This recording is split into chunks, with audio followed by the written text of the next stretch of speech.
We'd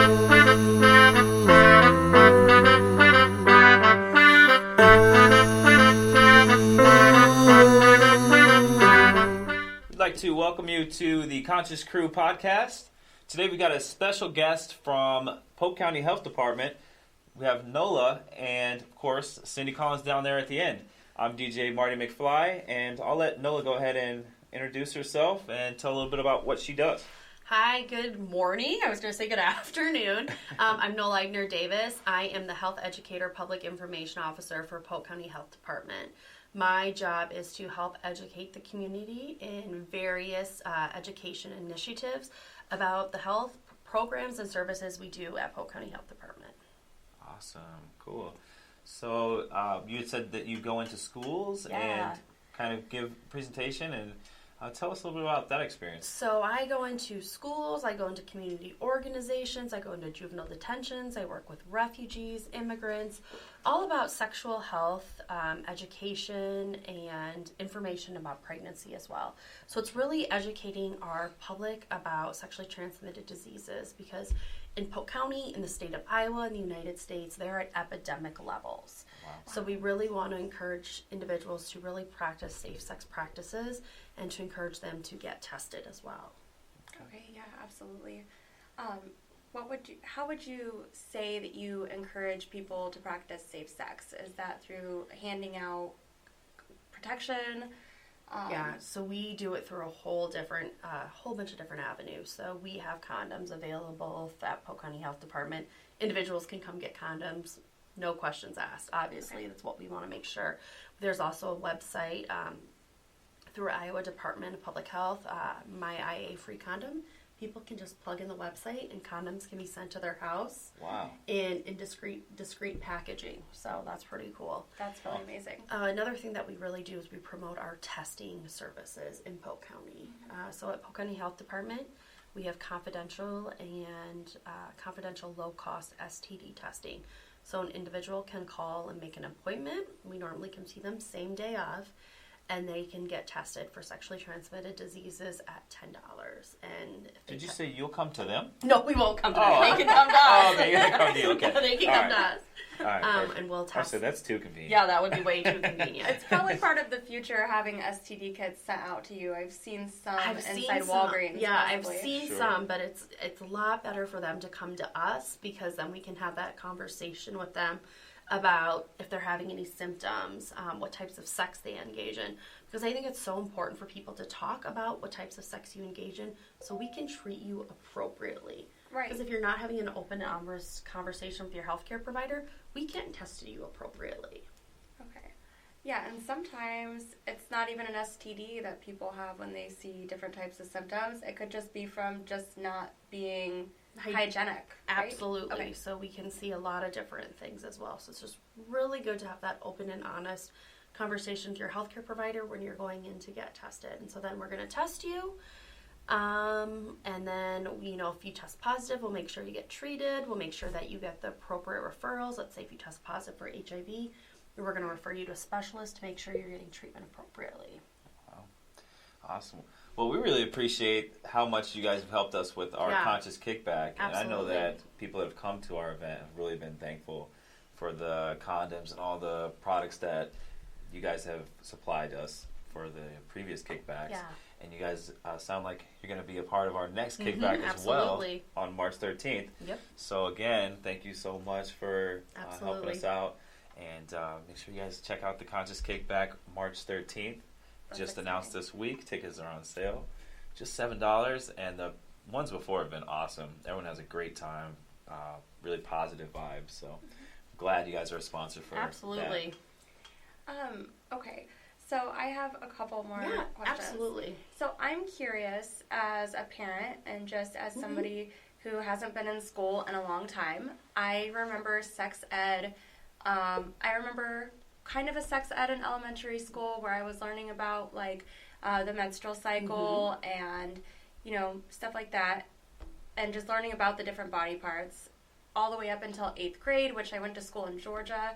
And I know the South can be a little different when it comes to sex ed, but we did learn about STDs. But there wasn't a lot of talk about other things, because I think they were still really preaching abstinence, Right. which is fine, but kind of, I think most people probably agree that it's like unrealistic, Yeah. because we all know that teenagers and people like are going to do what they're going to do. Mm-hmm. So I think it's best to prepare people for all outcomes.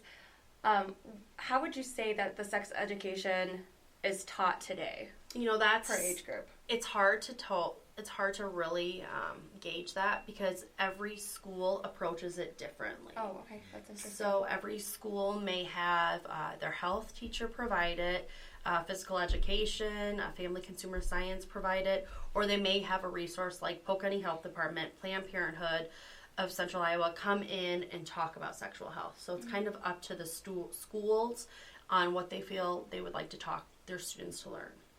Okay, that's awesome. I do have another question about the curriculum that you teach. I was just wondering, when you're talking about safe sex practices, do you ever talk about consent? Absolutely.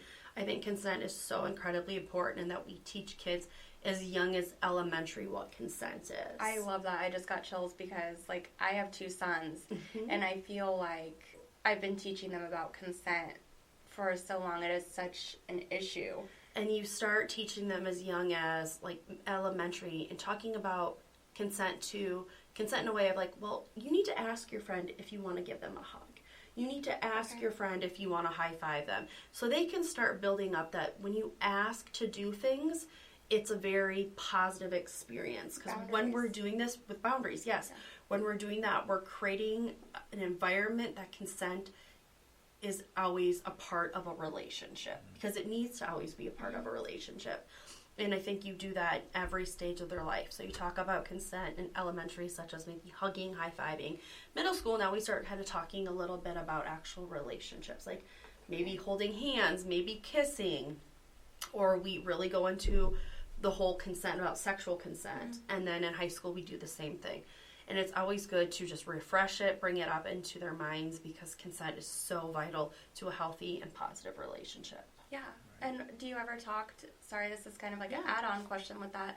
Do you ever talk about consent while drinking alcohol? Because I've kind of told my sons that when you get to the drinking age, I would just say drunk is a no. Right. Like if you're drinking with a girl someday and she seems inebriated and that's a no. The biggest, like, don't even go there. Yep, the biggest thing that we always say is if an individual is not of sound mind, they're under the influence of drugs or alcohol, they may have a mental or physical disability where they cannot agree to it, that is automatically a no.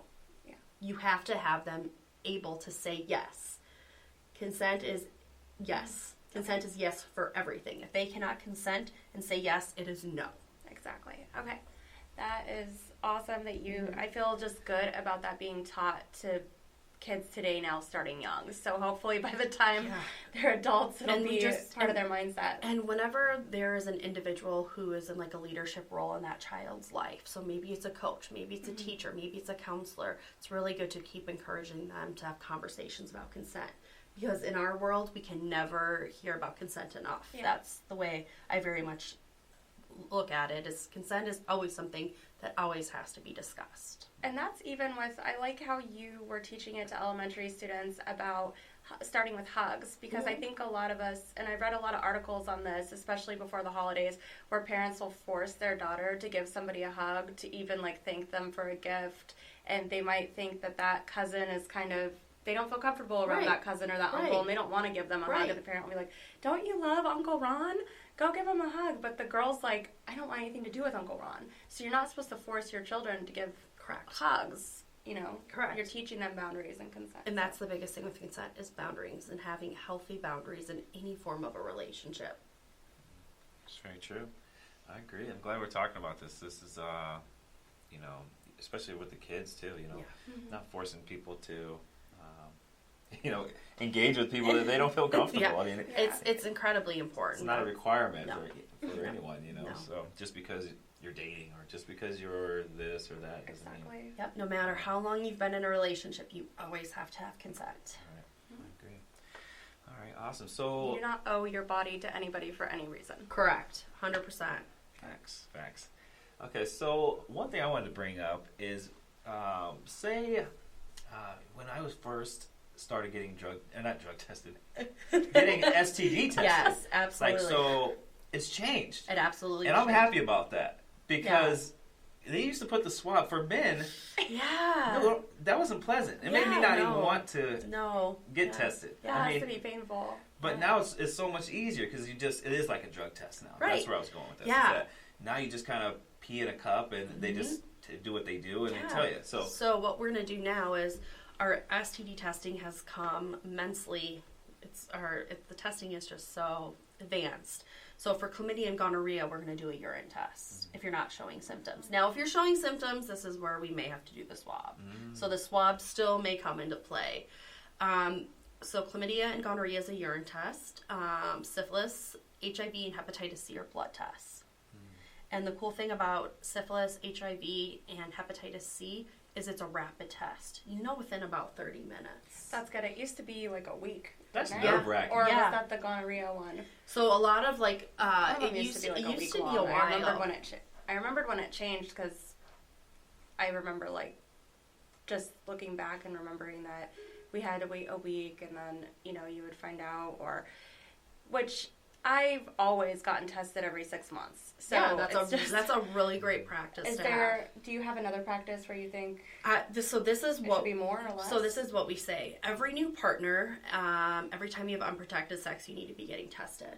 Okay. So every time, ideally, new partner, new unprotected sex, you need to be getting tested. Ideally, if that doesn't work, we say about every 3 to 6 months, But I always say, even if you're in a long monogamous relationship, you should still be getting tested every year. You need to make that a part of your normal physical health routine because you never know. We always want to make sure. Even when I was in a relationship, I was getting tested every 6 months because with women, I believe they're not just testing for STDs when you go in for this checkup. They're like doing cancer cell screening and stuff like that. It all kind of depends. You have to have a conversation with your healthcare provider about what you want to be getting tested for. Okay. So sometimes they may be doing a PAP to look to see if the cells in your cervix are changing, and that can lead to other things. But again, most of the time, if you want to be tested for STDs, you need to tell your doctor, and you need to tell them what types of STDs you want to be tested for. Okay. Yeah. Awesome. So, what is prevalent today? I mean, what kind of things are we up against with? So we're up against a lot of things, and that's really scary.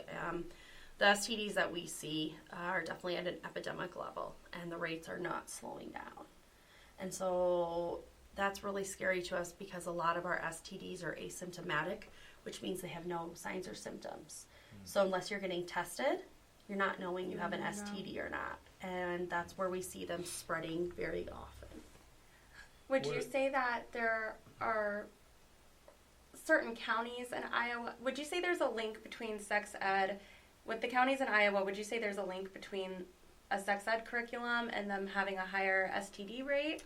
Or is it just kind of like population-based? I think a lot of it's population-based. I would love to say that it's because they're getting great education. They're not, that's just not true. Some people just don't want to get tested, I guess. I'm kind of like I said, I went and got tested when I was in a relationship even because I would want to know right away, like start treatment as soon as possible, whatever you can do. Right, and it's just, it's 2020, we're still really at a level of stigma with STDs. Nobody wants to get tested, nobody wants to talk about it, but we really need to encourage people just to make it a part of their routine health screening.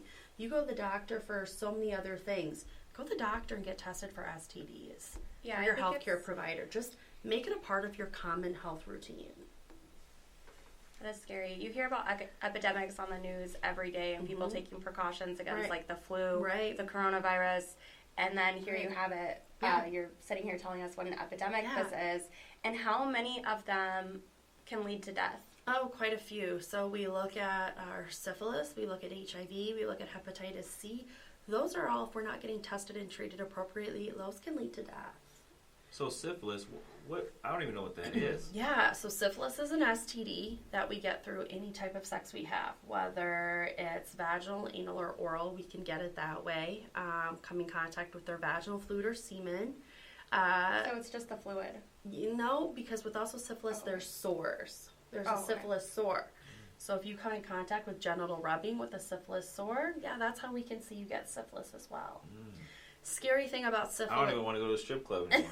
No. I'm done. I didn't think you as the type of person that went there anyway. I'm not. But the rub. Remind me not to grab any of his dollar bills.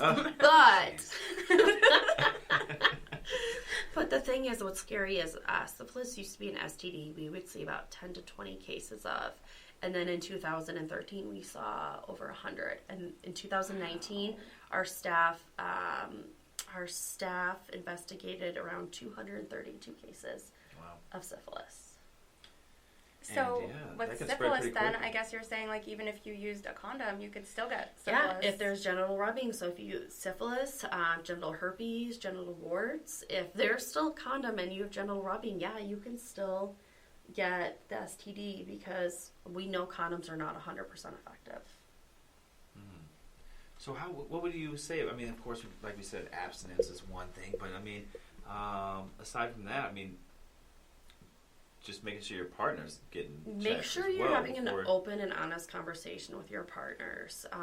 You know, that's the dating scene has really changed how we talk to our partners. Think about what online dating has done.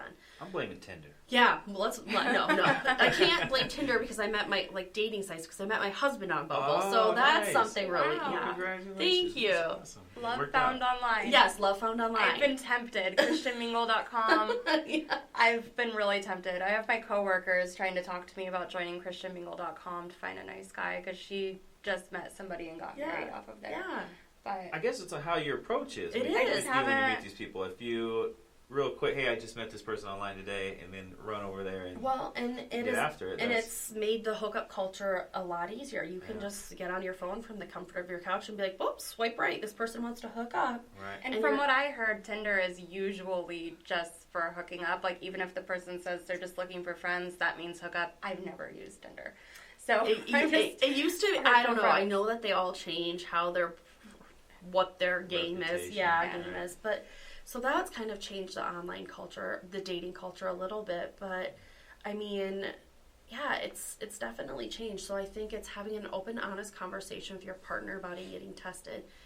What would that conversation kind of look like if you just meet somebody off of Tinder and you guys went to dinner, now you're about to go back to his house and you're watching Netflix or whatever. You're Netflix and chilling, yeah. Netflix and chill, yeah. You guys are, making out. Things are getting more passionate. Yeah. And then you're like, hey, do you have any STDs? Do you have a condom? Do you have a condom?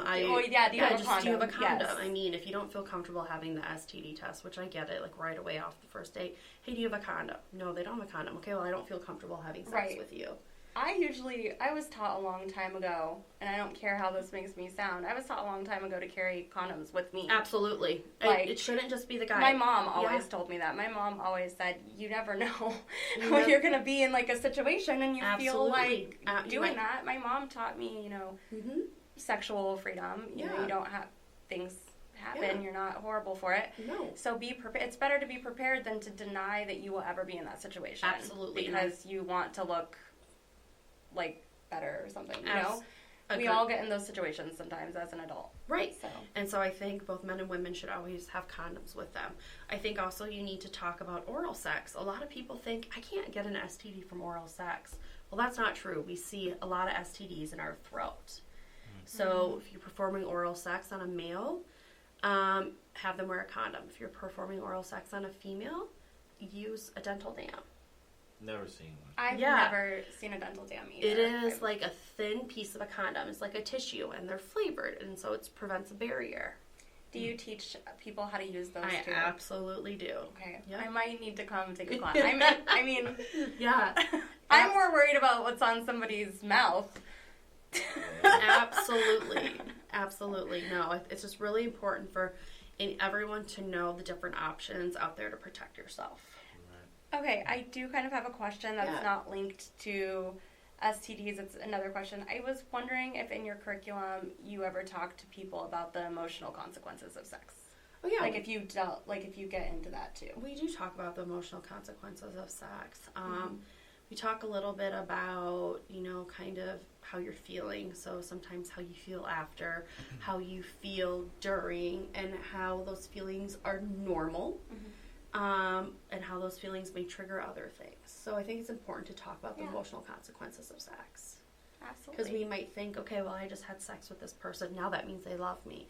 Well, sex means different things for different people. And so I think it's important for everyone to know that it may mean... And that's another thing people should communicate up front, I think. Like what their expectations are as far as what does sex mean to you. Yeah. Like when you're on a date or when you first meet somebody and you're feeling a sexual attraction to them, it's a good time to kind of bring up what does sex mean to you.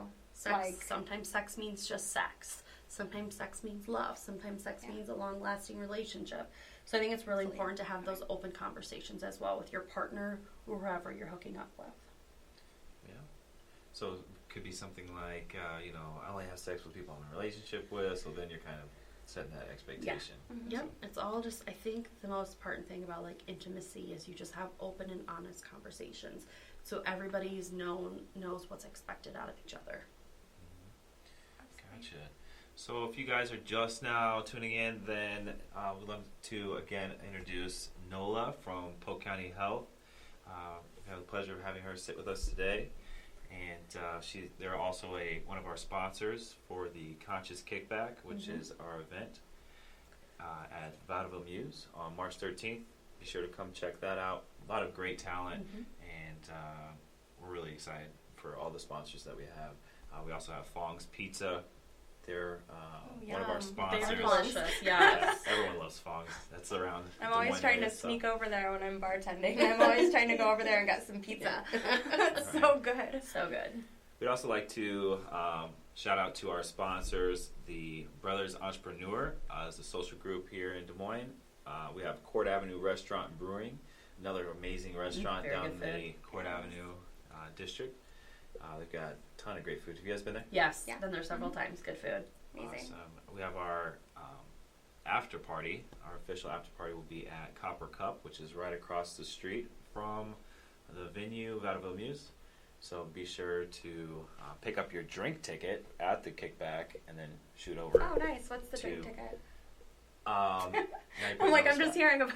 Oh, so you get they're going to do drink tickets, so we'll give out drink tickets. There's a ton of prizes also you can win at the Conscious Kickback.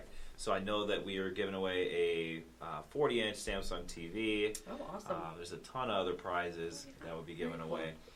Make sure that you go online to our event page on Facebook and look up the Conscious Kickback.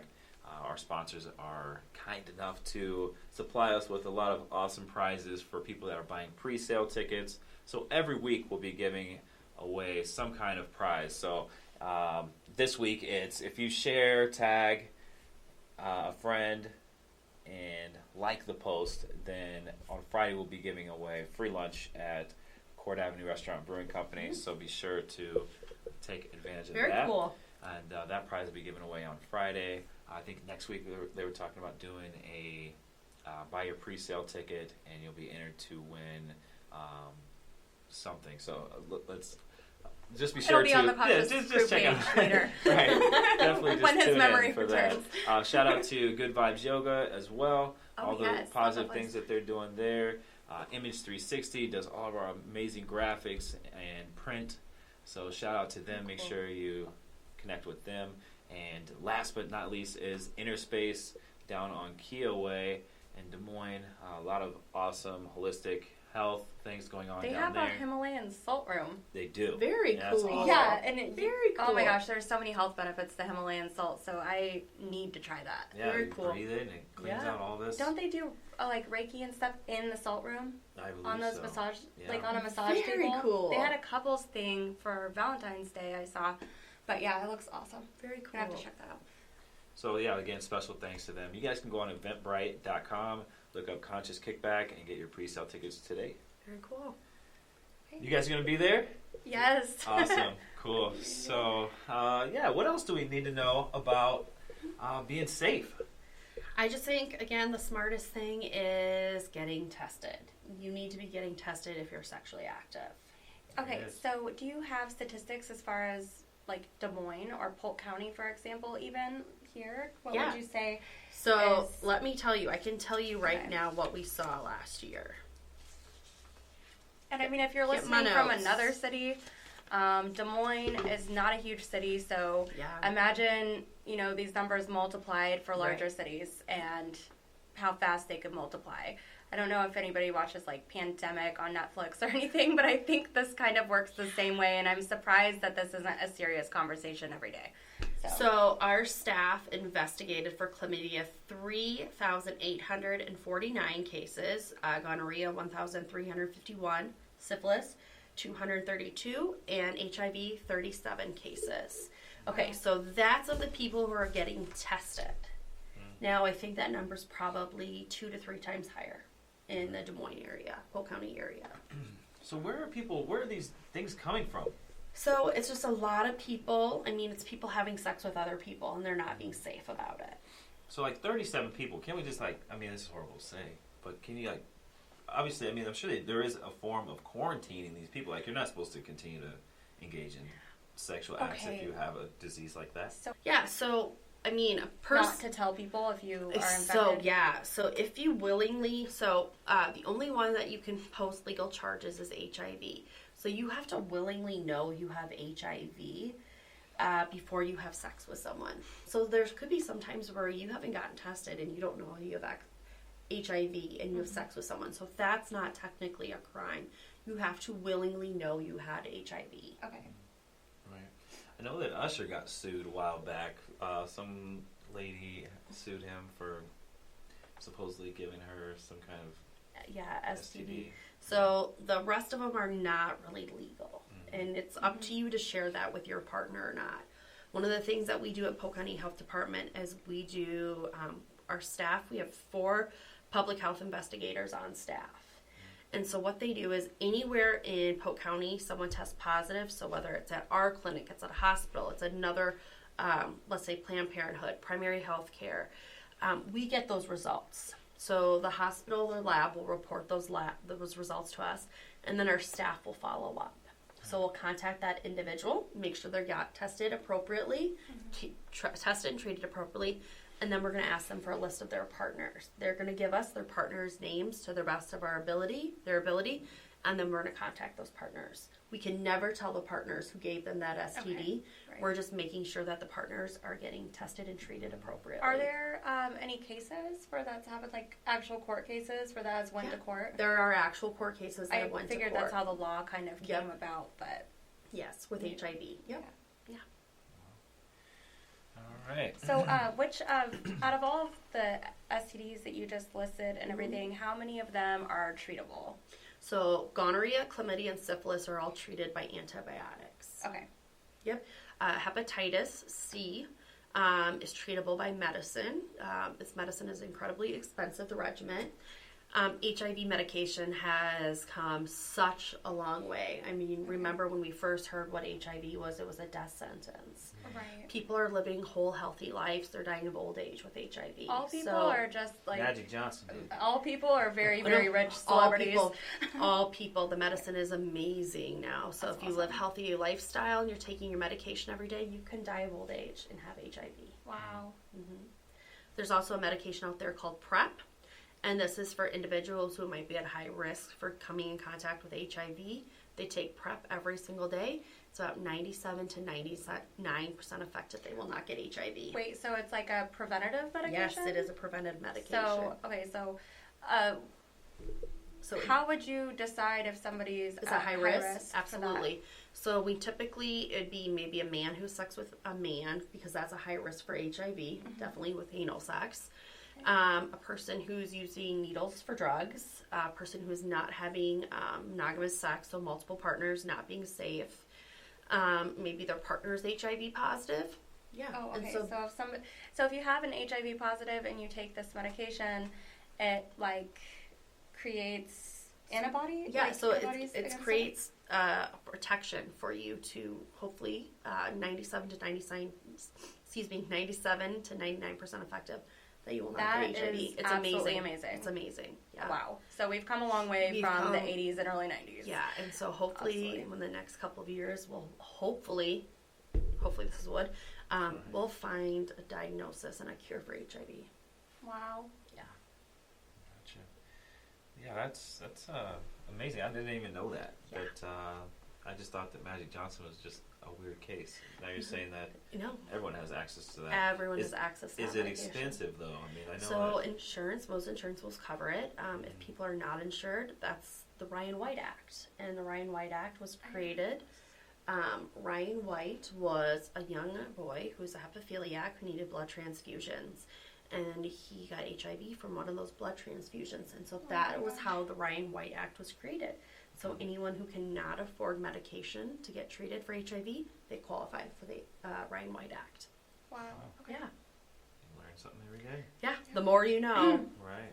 That's what we're about here, is spreading awareness. So that's fantastic. Yeah, that's been awesome finding out some of this stuff. So what else do we know? What else do you want to know? What else you got down there, Cindy? She's been a great guest. We've learned a lot. Absolutely. Absolutely. Yeah, this is very. I feel like I'm learning a lot. Okay, we don't want to let kind you of go looking here. over at your notes.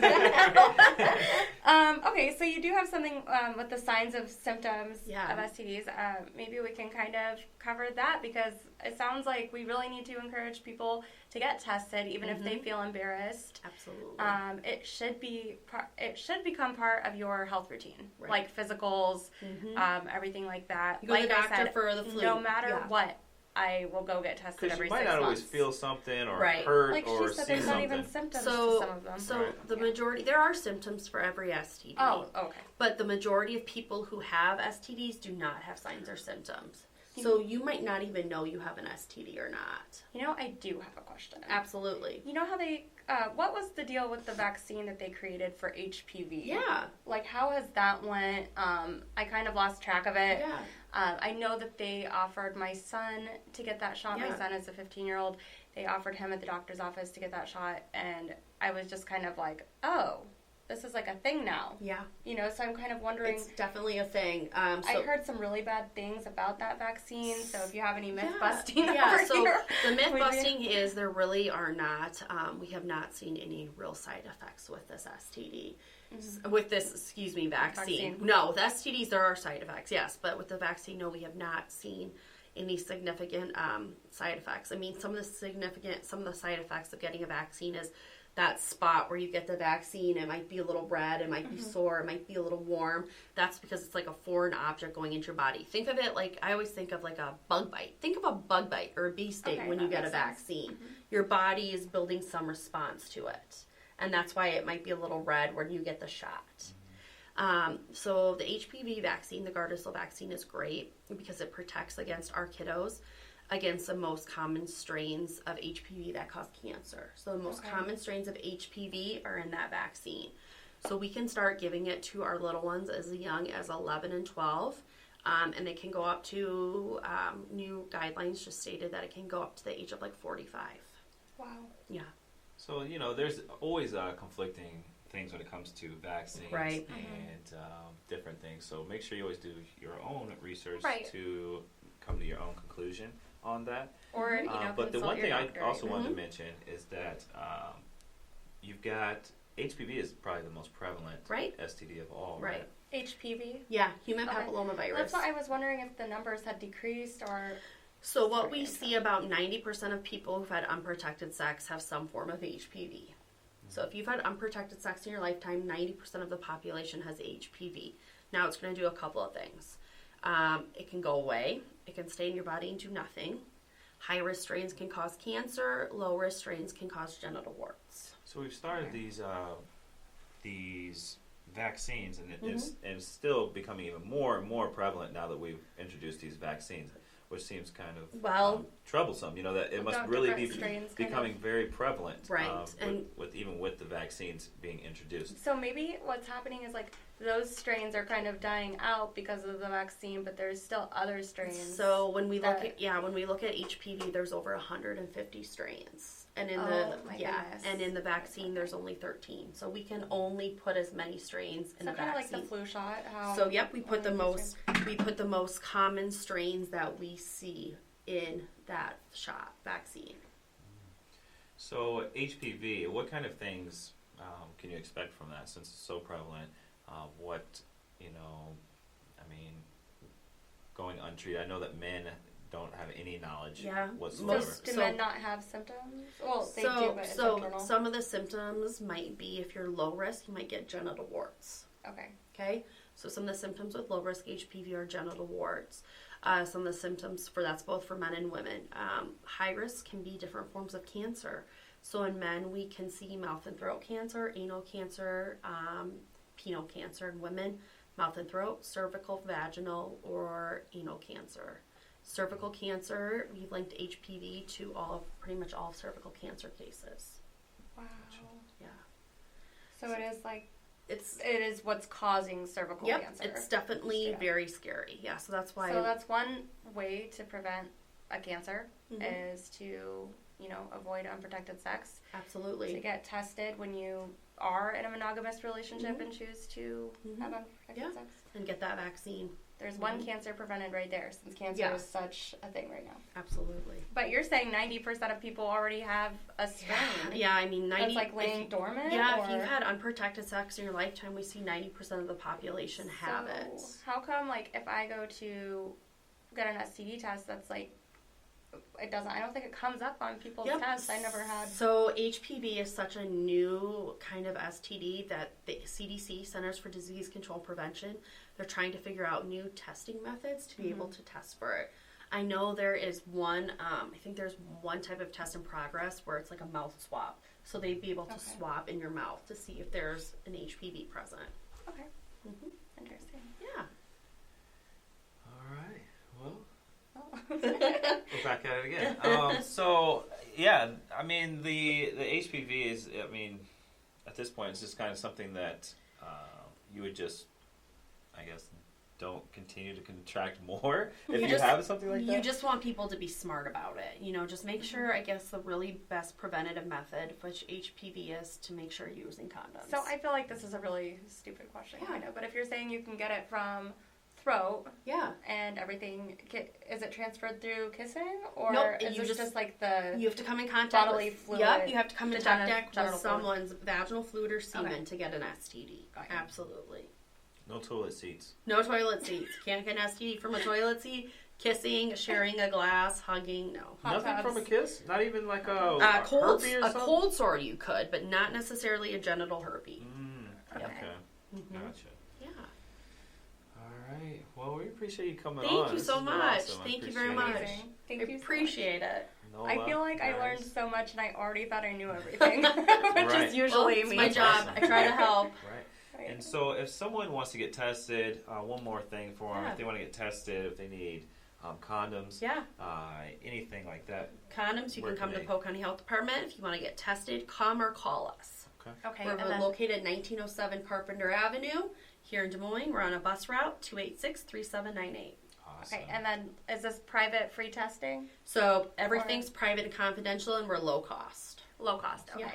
So if somebody doesn't have insurance, or they don't have the financial means, yes, we will test you still, regardless. Okay. Yeah. Perfect. Well, guys, make sure you do go out and get tested. Do your research, practice safe sex, and everyone have a great day and be safe. Thank you.